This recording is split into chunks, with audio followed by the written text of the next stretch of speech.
Hi. It was such a pleasure to host Aniha for I Feel Fine.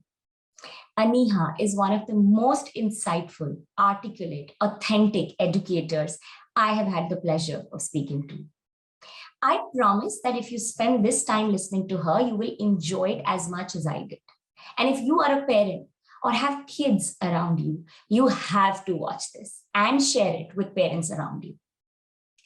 Aniha is the Dean of Young India Fellowship at the Ashoka University, which is one of the top private Indian universities for liberal arts, science, and maths, which is also not an easy university to get into. In our chat, Aniha shares her perspective as a leader, as a mom, and as an educator. We talk about her personal journey to lead a team through COVID, changing expectations of a manager, pressure on kids, how parents can create a safe space. Lots of takeaways for me personally, and so much inspiration to make change happen. Social systemic changes on well-being and mental health starts with conversation like these, and I urge you to join me. Without further ado, the very authentic, insightful, vulnerable Aniha Brar on I Feel Fine. Okay, so welcome Aniha, welcome to the show. And as you know, we are wanting to have the conversations we usually don't get a chance to in a very social setting or a very socially acceptable setting. We want to go deep. We want to talk about success, well-being, these kind of themes, which sometimes we need to sort of pause and reflect. Otherwise it's hard to kind of know how we feel. But we want to make these conversations commonplace. So thank you for joining us. And let me start with a broad, open-ended sort of a thing to kickstart our conversation. When I say the word well-being or the word thrive, what does it mean for you? How do you see that? I'm sure different people have different definitions of what well-being is for them. There is no blanket statement. But for myself, I feel I'm thriving on a day, even on a very difficult day, if I have energy. I don't know whether that's too simplistic an explanation, but I have found that lack of well-being usually also translates into a lack of motivation and an energy. And as we know, for people who are in serious depression or distress, I believe it translates into actual physical inability to get out of bed. So I think for me, well-being means that there is no expectation that there's an unchallenged day or eternal happiness, but that there is the energy and the will to go and address it and to act and to meet people. And lack of well-being in my case also translates into not wanting to meet people or to take action or to get into the next thing, like a timeout. So for me, those are usually indicators. And when you think of these times where you might have felt that, what do you do? How do you get out of that? What do you think is the source? Or maybe an example where you felt that. How do you get back your energy? I'm just curious. I'll begin with the example. I don't have an example, but I think these are extremely difficult times for those of us who are administrators. I'm sure it's different in different industries, but in the education industry, in higher ed, administrators anyway suffer from a public perception of just being bureaucratic people who get the work done. But people also turn to us to keep structures in place, to have a plan, to take a decision. And what I think in the last 2.5 years, what COVID did is take away that ability from us to actually have a plan that we could stick to. And then in that circumstance, on the one hand, a lot of adaptability to change, a lot of sort of ability to adapt on the fly is required of you.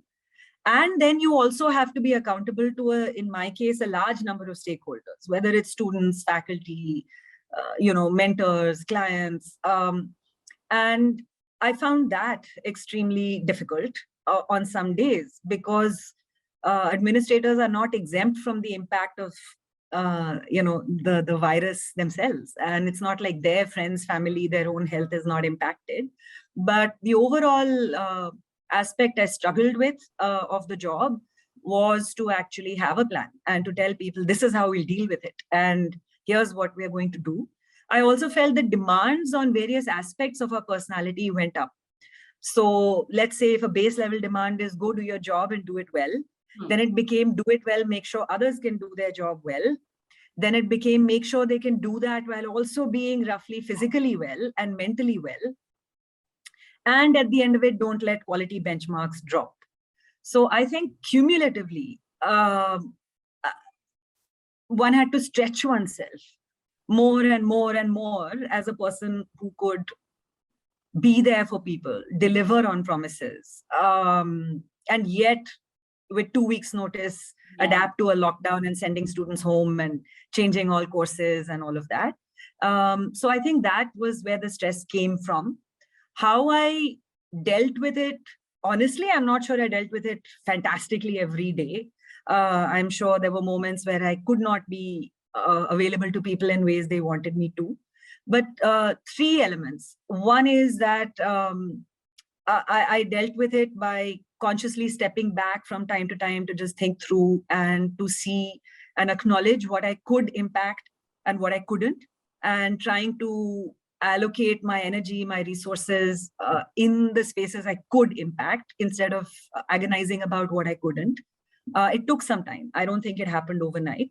Number 2, it was difficult for me to work with a team without being able to see them. I'm fortunate to have a fairly close-knit, proactive, positive team. And I realized that since many of them are also younger, one feeds off their energy. Even if they're looking to you for answers or experience, they bring energy and a drive to, and ideas and all of that. So I consciously reached out to them saying, okay, you are banking on me for a few things, but I'm banking back on you. To not let that drop, to not feel like I don't need those inputs or even have an argument around, we don't have a boardroom anymore, fine, let's do this on Zoom, but we will do that. And the third thing, I read, I spoke to colleagues, I spoke to a dear friend and colleague who's also a mental health professional, not just for myself, but what I could do to be more effective for the students, for people in my team, who were the more immediate people who were reaching out to me and my family, to sort of navigate this. And a lot of the, survival tips, for lack of a better word, that I got were also from people like them. And I found at least half of them actionable and useful. So. Oh, that sounds like you managed this pretty okay. Compared to a lot of other people. It reminds me of That's just good projection. One is still managing. I don't think it's managed. I think it's just every day, take one step more, fix one little element. I don't think everything's fixed. No. It reminds me of the way in corporate world also the expectation from leadership changed. And that was good. A lot of things COVID accelerated. So one was that there was this expectation for leader to take care of your well-being because you're spending like 12 hours at work. But it wasn't very explicit, or it wasn't very sort of, leaders were not being held accountable for it. But post-COVID and during COVID, especially the way you shared, there was this sudden expectation now that you've got to get the work done. You've got to take care of their well-being. You're responsible for your team's well-being in a lot of ways. Do you think that kind of so again, I don't know if post-COVID that will stay or not, but what do you generally feel about that shift? Do you think managers and leaders, regardless of which arena of society they are in, should be responsible for their team's well-being? Or do you think it's more of an individual onus to sort of ensure that you take care of your own well-being through self-care and through many other, sources? I think a combination. One thing I did want to say, Rashmi, in my case, or perhaps even the larger ecosystem I work in, it wasn't such a big shift. I think the shift was to set aside conscious time for it. Because you see, when you work together in common spaces or offices, one of the things I took for granted is that empathy or understanding I may have brought to the table because somebody was at work and I could see them looking ill. So you stop by the table, say, are you feeling okay? And they tell you they're not doing well. And the next day they apply for leave and you're like, yeah, get better. What Zoom did is take away any context, because we only ever signed on to meet to discuss work. And it took me a few weeks to realize that the last 20 times I've met my team has been to crisis manage and to work. Whereas on campus, we used to occasionally eat lunch together. In the winter, you would step out into the sun for a minute and say, let's take this conversation outside with our cups of tea. And I think those moments were very, very critical. So I can't speak for all organizations or all leaders, but in education, one has to work very closely with people. And we're fortunate that conversations anyway extend beyond just the logistics or the practicalities or the targets. Students bring problems to you, faculty bring problems to you. You're worrying about higher level, higher order concerns like what is the state of education. So I think it afforded me a lot of space for conversations like this. But elements that came through personal contact, through chance encounters in hallways, haven't seen you for 2 weeks, where have you been, with colleagues. I suddenly realized there were colleagues I hadn't heard from in 2 months because we all went off into our little, managing our spaces kind of holes. So I think the shift that came was to consciously schedule time for it, was to consciously schedule a meeting which was not going to be about work. Yeah. And yet be sensitive that even coming to that meeting might be taking more time out of somebody's day at home. So to leave enough leeway for people to say, look, it's there for you if you need it. But if you don't, that's fine. It's not sort of an official black mark that you didn't show up just because, the boss called a meeting or whatever. So I think that is the learning that I had, that different modes of communication add to and take away from our ability to intuitively connect with people. And there is something about body language and face-to-face encounters that doesn't happen if you're on a phone or email. And therefore, you have to create those spaces. So that is one. And I think that shift, at least as it applies to myself, all of it may not carry forward the same way, because I hope, again, we can meet and hang out in person and, catch up for an odd meal. But certainly to set aside time to have conversations that are explicitly not about work, I think has been a very good learning I'm going to carry forward. The second element, I think, is slightly ignored, and I think will have consequences, is that there is a superhuman expectation of leaders. Yeah. I found that even on a worst day, I was asking many more people, how are you doing, than anybody was asking me, or let us say the people I report to. So, and I realized some of it might just be hesitation, because they just assume you've got it together more, you're stronger, you've dealt with it, or, it's not their place. And that was a good signal to me to even ask my boss, how are you doing? And is it getting to you? Because, in hierarchies, you expect somebody who, like as children, you expect the adults have it together. One of the elements that I found very interesting is that many of my peers and colleagues were also very isolated with their troubles, because nobody was really actively calling together the highest leadership meeting to say, how are we all doing? We were only doing high-level meetings to solve for other people's concerns, or, take the institutional requirements forward.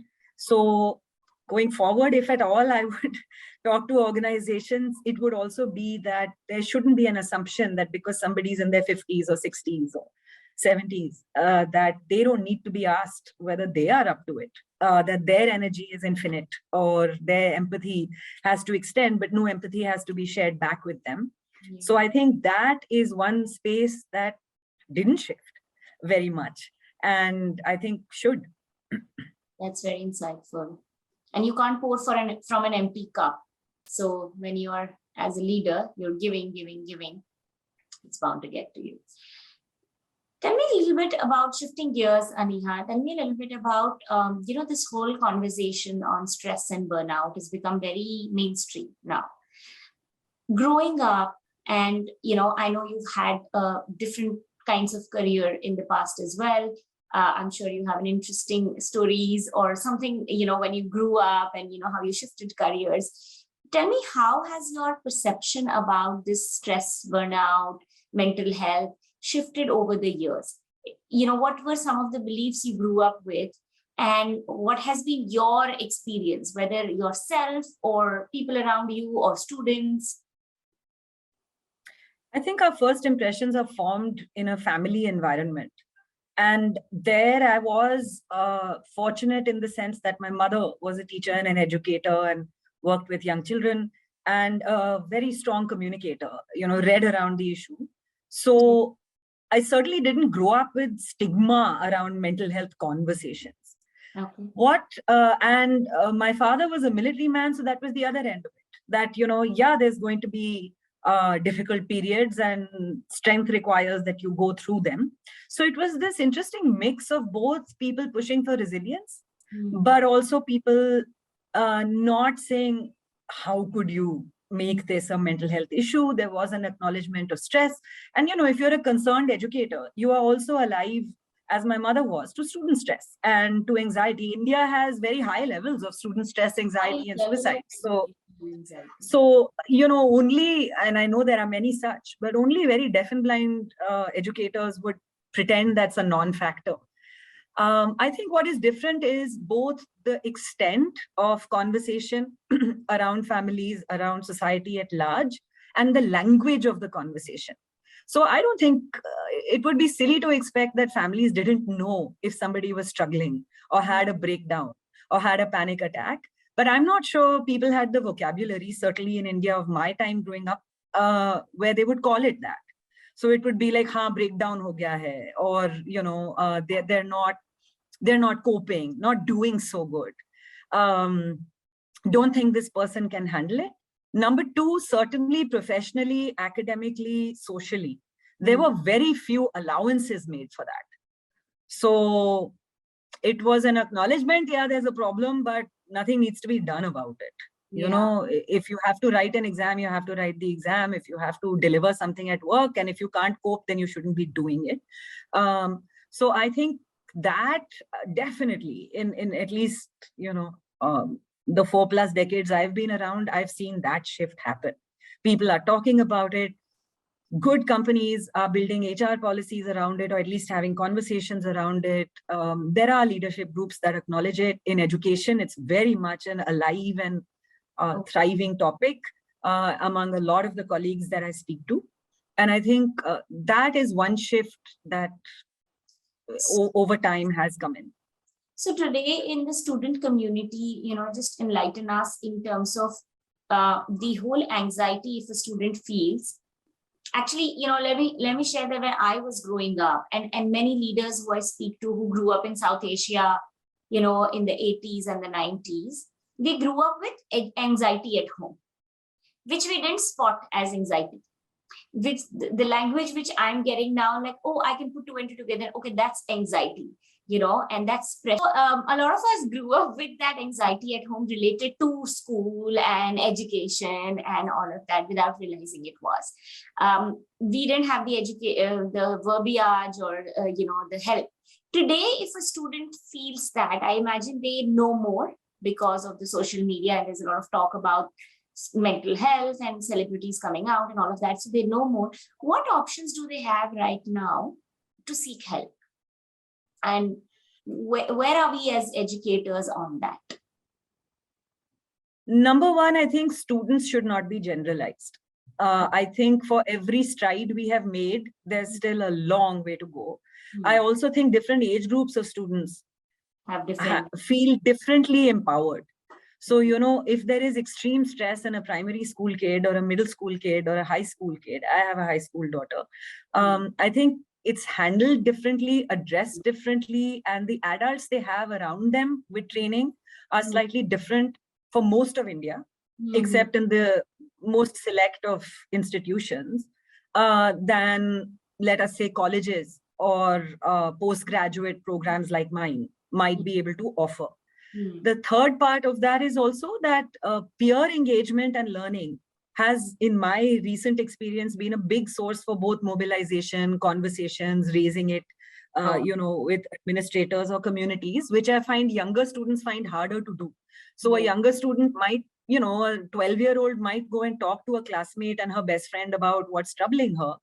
Does that necessarily translate into a larger conversation about, okay, let's go talk to so-and-so and get that adult to help and maybe get the school to think differently about our workload or syllabus? That doesn't. But certainly at Ashoka and at the Young India Fellowship, it often translates into those. Like, look at the calendaring, look at the workload, look at some of this. So I don't generalize about students at all. I still think a vast majority of students in, as you said, South Asian countries or India in particular, probably don't have very many spaces to turn to or people to talk. Um, Conversations with those who identify differently with gender or don't have normative sexualities indicate that even where there are trained counselors or professionals, the door has been shut on them, and occasionally they've been advised to try and fix whatever problem they have. So far from being a counseling, in my understanding, that almost became an additional sort of issue and source of stress to deal with. So I think there's a long way to go. Do they have people to speak to? What's been an encouraging sign for me, like I said, is also peer groups and community, is, let us say, even podcasts or more people having a conversation, more books to read around it. The internet has been a friend to many such people, more helplines. And of course, in places like Ashoka, actively centers for well-being that are offering free counseling to students through the year. And they can just take appointments and talk to people. So where you have academic institutions actually putting counseling as a part of the daily fabric of life in a residential campus, I think those do give people spaces to talk to in a highly confidential, fully trusting, no impact on my job or my academics or whatever. Because I find it's hard for people to talk to people where they think there are other stakes. If I tell my mother and father this, will they understand? If they don't understand, my heart will break even further. If I talk to my teacher, are they going to be mean about it or crack a joke about it in class or tell other people? If I tell my boss or my colleagues, is it going to reflect poorly on me as a professional? Will they think I don't have the ability to be a leader tomorrow or to grow to the next designation? So one of my learnings has been that how do you find spaces for people to feel safe enough to talk? And I'm not using the word safe spaces because increasingly I'm finding that being misused a little. But I do think that's important. So even as a team lead, very often when I have felt somebody in my team is very troubled, but they may not be comfortable sharing with me if I might be a source of the trouble or what my expectations, I have actively asked either a senior colleague or somebody else who they feel they can trust that just go talk to them. They may not know the particulars of your situation, but they know the situation closely enough that they might be able to give you a perspective. And I will not be offended if you've gone and spoken to somebody else about something that's troubling you. There's no stakes in the game. Feeling, comfortable. And for students, unfortunately, everything seems to have stakes. Either you have emotional stakes. I don't want my family to think badly of me. And that's a huge factor for Indian students. They don't want to lose the love, affection, and understanding of the people who support them and raise them. They think that the love will be taken. They think that the love is conditional. They think that? No, I don't think the love is conditional. They feel their parents may not be able to be equipped to themselves know or think or understand, and it'll just throw more chaos, confusion, and spread the depression instead of necessarily providing support. The students I've worked with who've had serious mental health concerns, I've occasionally had to also talk, their families have come to talk or I've talked to them. What has surprised me nicely is that people care. Love is a very easy word to say, you love me or you don't love me if you don't understand. But understanding, training their own vocabulary, and they're being equipped to have a response, which is both encouraging and keeps the ship sailing, but also allows their family member to have the space to recover. I mean, it goes back to multiple layers. Everyone needs to understand better to be able to support people better. Absolutely. And very often, it's, as you said, families have depression. It's not one individual who suddenly pops up with issue. It's because there are already multiple issues in a family that I might be distressed. But if I am distressed, I don't know if I want to take it back to the same family that is in distress already for those issues. So for students who are going through in high school or middle school or junior school with parental divorce, for example, most of them don't want to even talk to the parent who they can speak to because they're saying they're already so stressed. So for me, that was also enlightening. Reasons because they may not be equipped to handle this situation. They may not, or it amazes me how much kids feel the responsibility of caretaking for their parents as much as parents might feel it for kids.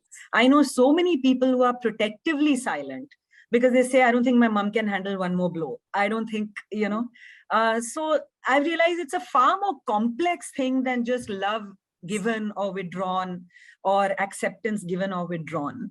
And I think I've become less judgmental about who helps, who doesn't, who walks away, who doesn't, as I've gotten older. I think what you've said is so nuanced and so true, Aniha, because I remember I was doing my engineering and I failed a paper in the first year. And like 70% of the class had failed that paper. It was a math paper. We just, first year of engineering. And my mother was devastated on the phone, and for the first time you've gone out of the house, you're staying in a hostel. So it was like a big, now I can laugh about it and she can laugh about it. But at that point of time, as a daughter, I felt like this is too much, for my mother. And it's a very complex and a nuanced emotion as a child. It's very interesting. You also mentioned that safe spaces as a word gets abused. What did you mean by that? I didn't use the word abused. I said occasionally misused. Misused. Why I'm saying it is because a lot of times people assume safe spaces come from people who are in the same boat as you.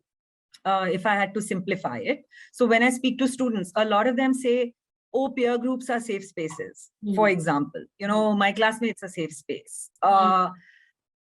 I have begun to feel it is, in the sense there's no stigma perhaps attached because you're talking to people who might be feeling the same way. But in some ways it doesn't translate into a safe space, because if you and I are both struggling very badly, we may not necessarily be best equipped to support each other through it.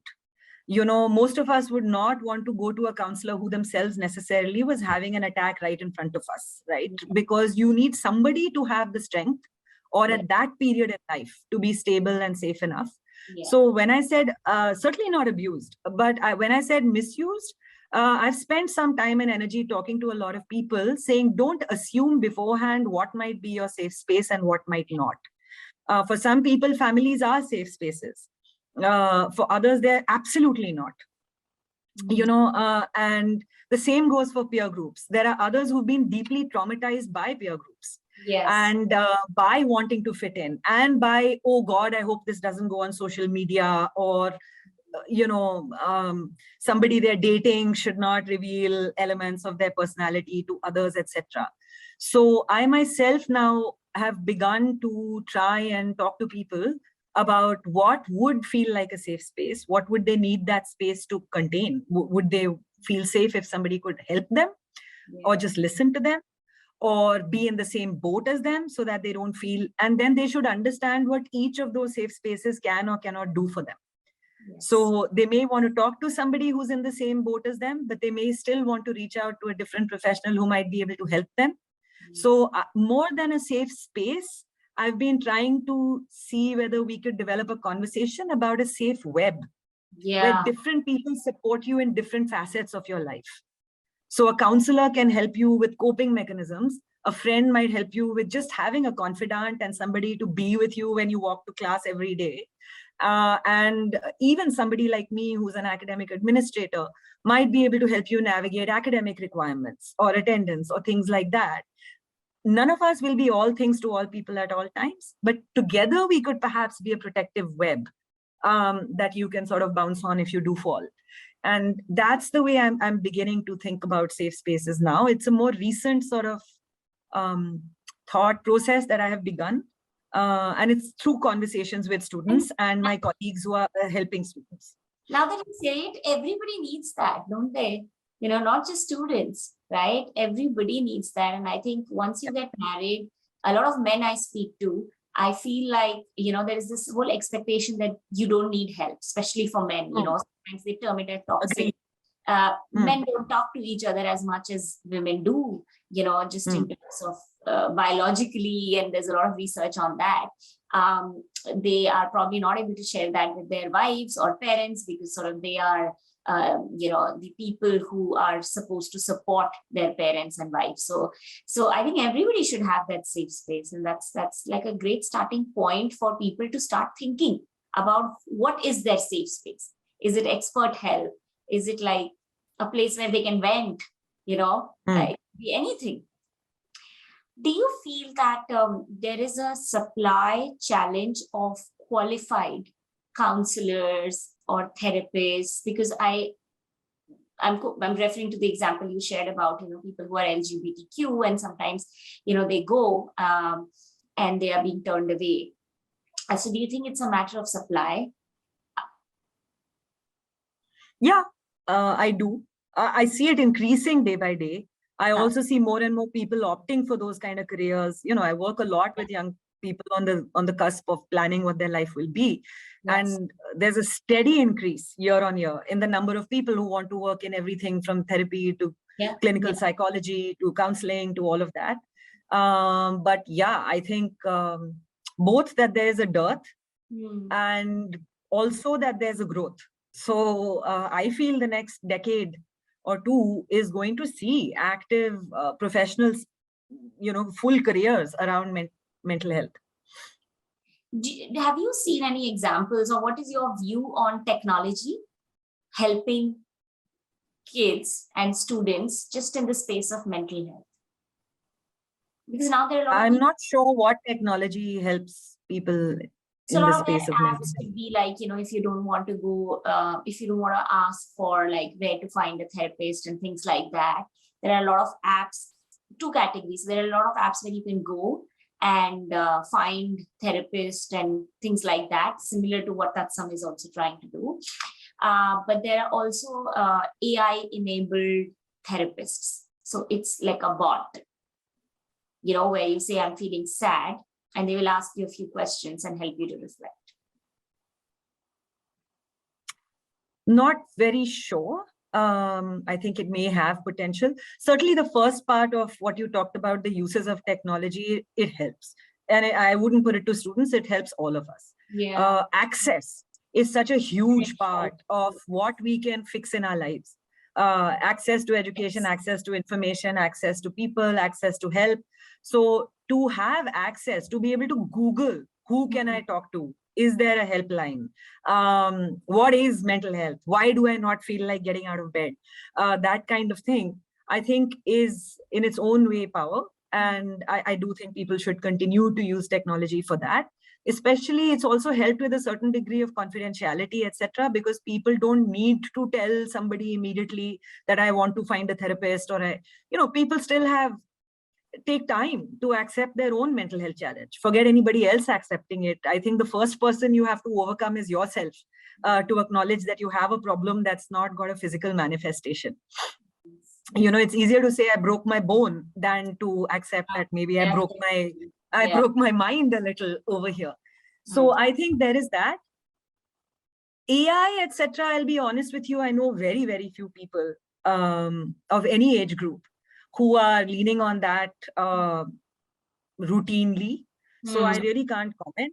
The little that I know where people have asked this, it might be okay as a temporary stopgap measure, but all the narratives that I know where people got better or got strengthened or worked it out, somehow it still seems to be boiling down to people helping people.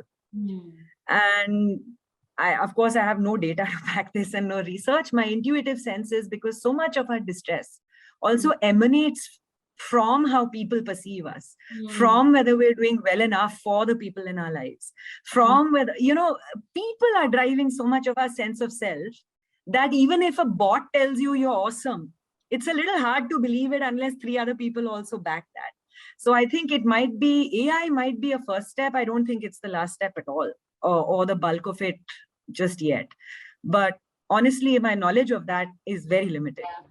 So shifting gears a little bit, Aniha, not as an educator and an administrator, but just as a woman, do you feel, this is a question which sometimes, I also think a lot about, because as we said, well-being is personal.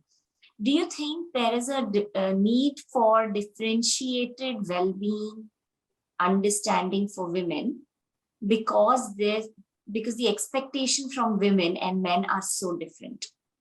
And I'm talking more from when we think about well-being interventions, when we think about well-being initiatives. Of course, therapy is one-on-one, super customized.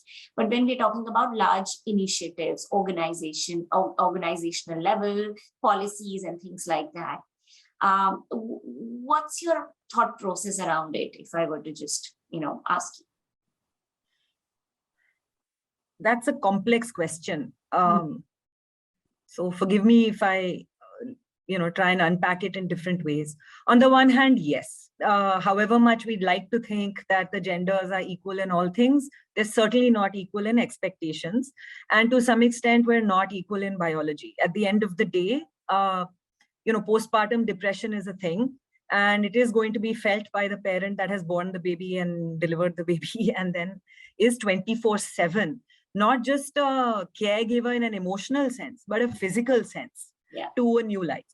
And I think, it would be naive or foolish to say, no, we don't need to think about postpartum depression in a gendered way. We do, because there are some genders that are not going to feel that. There are others that are going to feel that.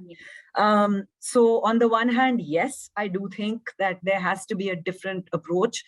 These days, there are all sorts of conversations about menstrual leave. There are all sorts of conversations about various facets that could be women only sort of facets of what impacts mental health. Even hormonal changes impacting mental health are slightly different in both genders. But beyond that, it's the same problem that might happen with any women-focused initiatives. Does it then become the concern only of the women? And, that has become my problem, because so much of what impacts women is what everybody else, other women and other men, are thinking of them, defining them as, expecting of them, holding them up for, pushing them down for, that, can you do a lot for one gender without equally reaching out and informing and making aware and sensitizing another gender?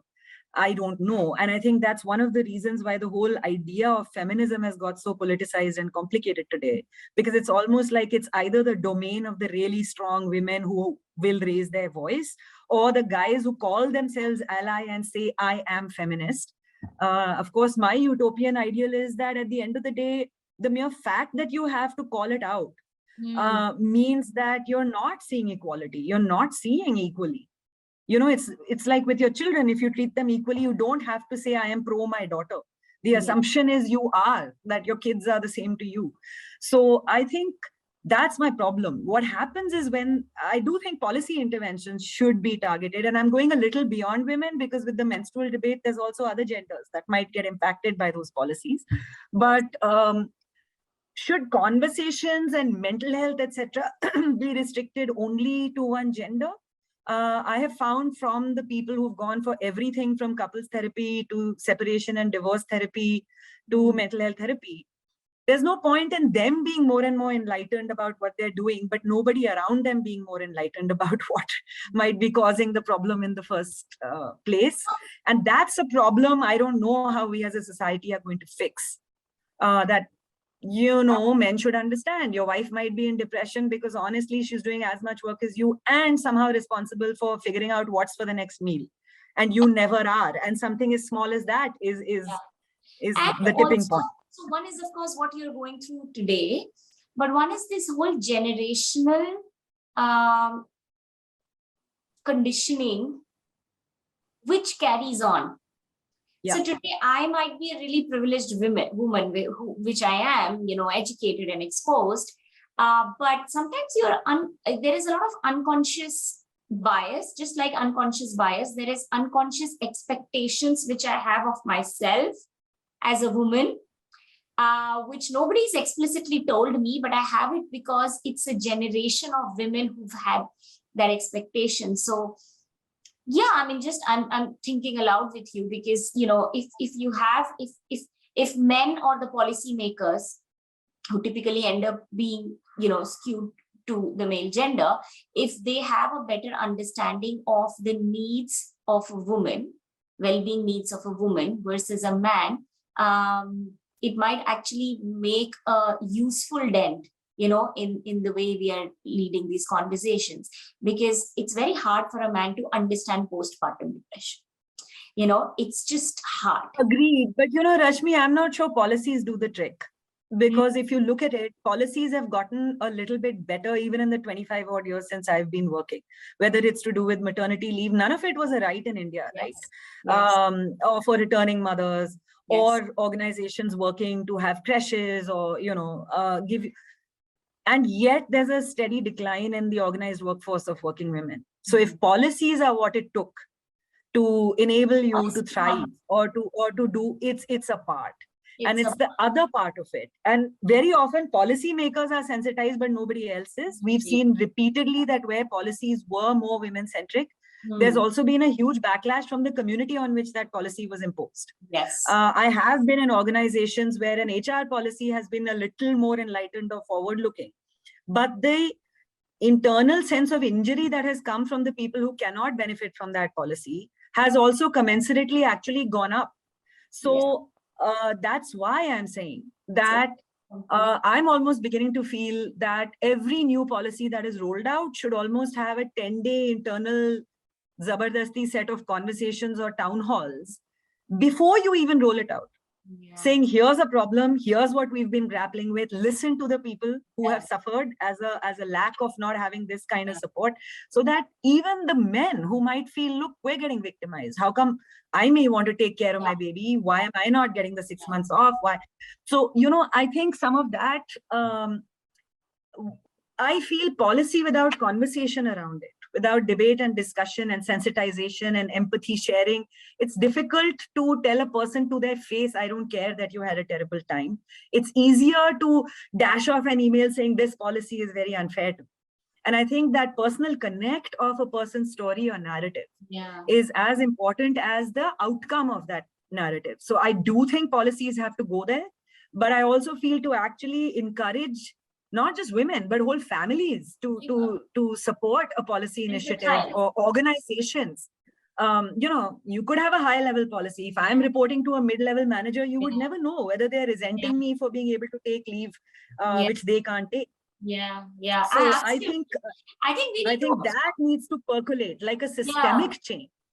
Definitely begins and ends with policy, but has to have a lot more debate, discussion, and sensitization. And not enough organizations are investing time on and money on that side of things. Yeah.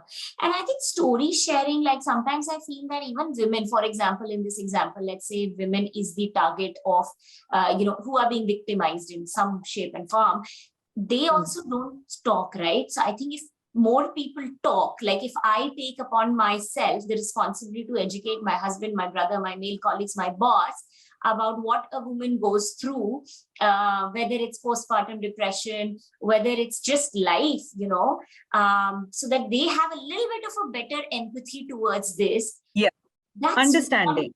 That's understanding change, because you can't expect them to understand something which they've never gone through. And, in the same household, a boy and a girl grow up very differently in most of the Indian households. So we are not sort of maligning the other part, saying, oh, you don't understand, or you don't care, because nobody has taken that effort to really give them that understanding.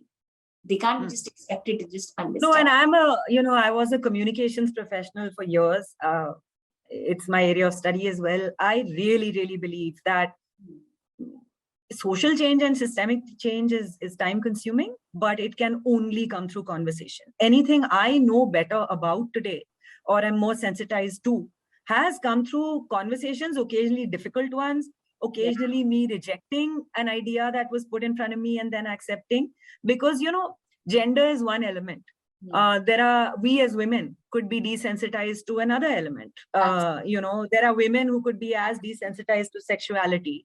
Mental health is a case in point. Just your gender doesn't automatically mean you understand another issue. And I think conversation is critical. So, but it takes time, and it takes effort, and it takes a desire to connect and engage, and some trust. So unfortunately, that element, I think we'll need to work on more. Yeah, there has to be. It has to be done. Yeah. Superb, Aniha. I want to just ask you one thing before we move on to like a quick five section. Is like if for a postgraduate students, and I know you're with Ashoka, you deal with a lot of the students and their parents. If there was one thing which you were to advise parents to be aware of, conscious of, to support their child's mental well-being, what would be that? What would you say to them? Just give me a bit to think about this. Of Because course. there's often no one thing, you know, different Yeah. families need different advice. Yeah, I think be more informed. You know, parents, educated parents, let's say, spend a lot of time trying to be informed about the world to help their child when it comes to everything from physical health. You know, all parents get their kids vaccinated and take them to the doctor and get their eyes checked and their braces checked. They get pretty informed about academic possibilities and professional futures to the best of their ability. They'll talk to friends, families, experts, colleagues, anyone they can meet. What is a good college to go to? What's a good job to have? How does one get into civils? All of that. You know, they'll know. And it's almost like they are deprioritizing an equal awareness of their kids' mental health or emotional health. And nobody is going to have a perfect answer. Parenting is a very high stakes, high responsibility, never perfect space. But I know, speaking for myself personally, before I have delved into conversations that have been tricky with my daughter, it has been very helpful to just understand better, like take a step back and say, is this just her thing? Or is there a larger ecosystem at work that I should also understand? Is there more I need to know?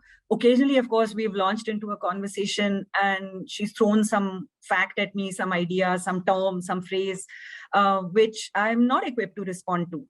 And to train oneself to take a step back and say, okay, I'm going to think about it. I'm going to talk to people about it, but we're coming back to this. And sometimes when we come back to it, I'm like, I'm sorry. I think you're just making, you know, quick excuse to do this. But I think that was very valuable for both of us.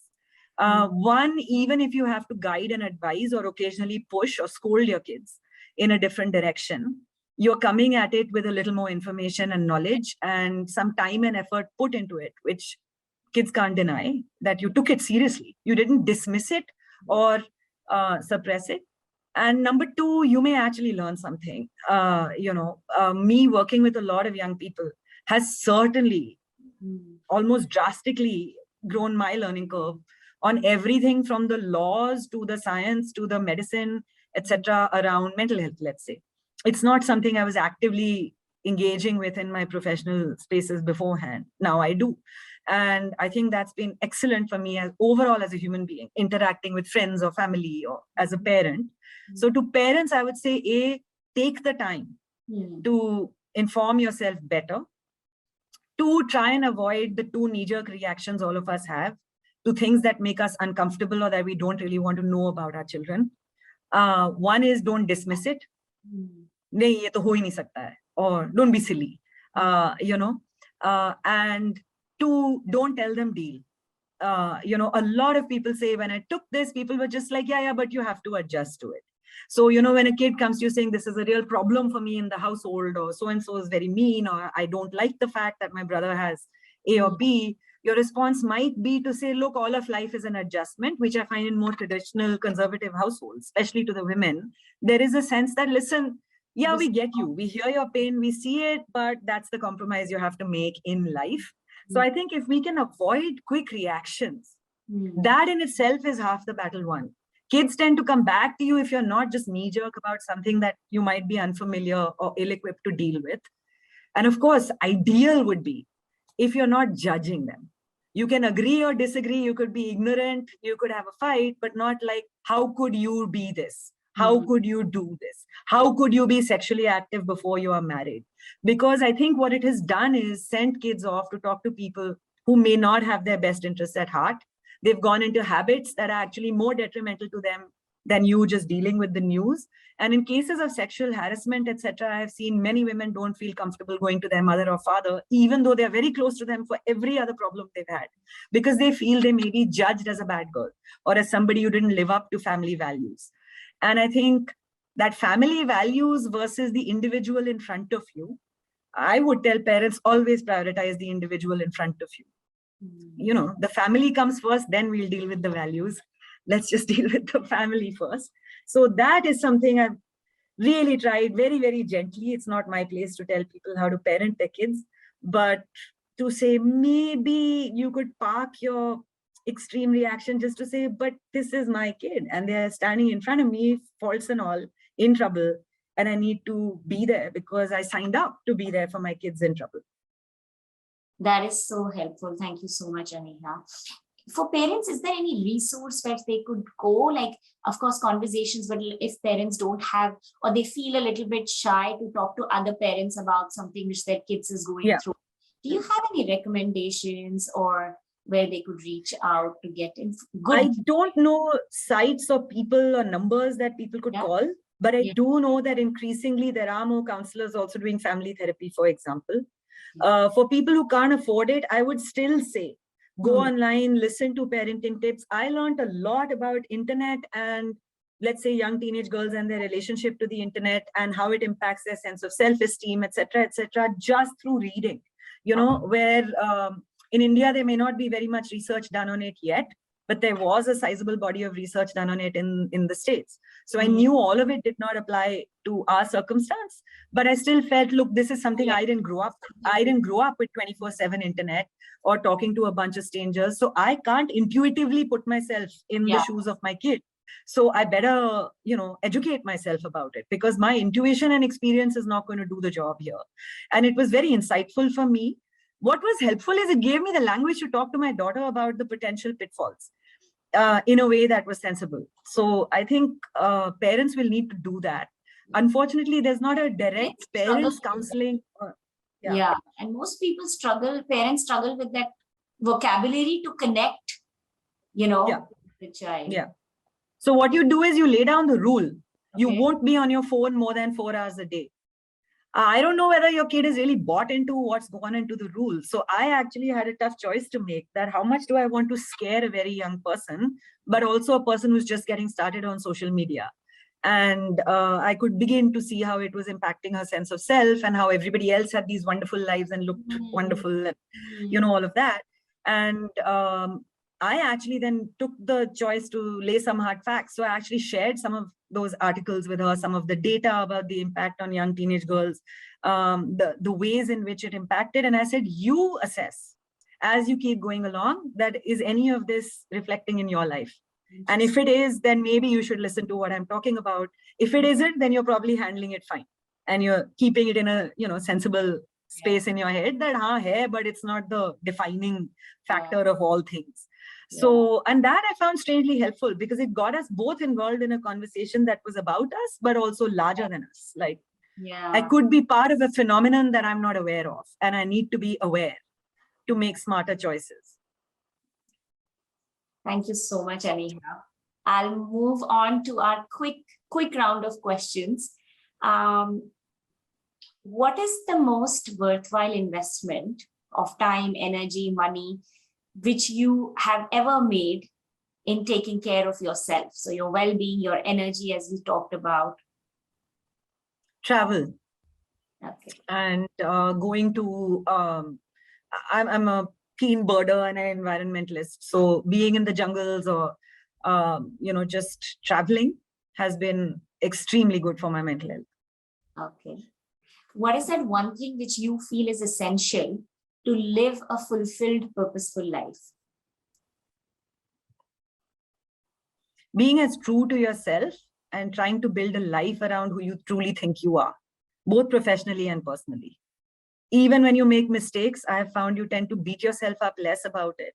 If you did it in the best intent, with your best thinking and the most free way you could make that choice. If you feel other factors made that choice for you, you start resenting either other people or circumstance. Or you have regrets. What's the best career advice you've ever got?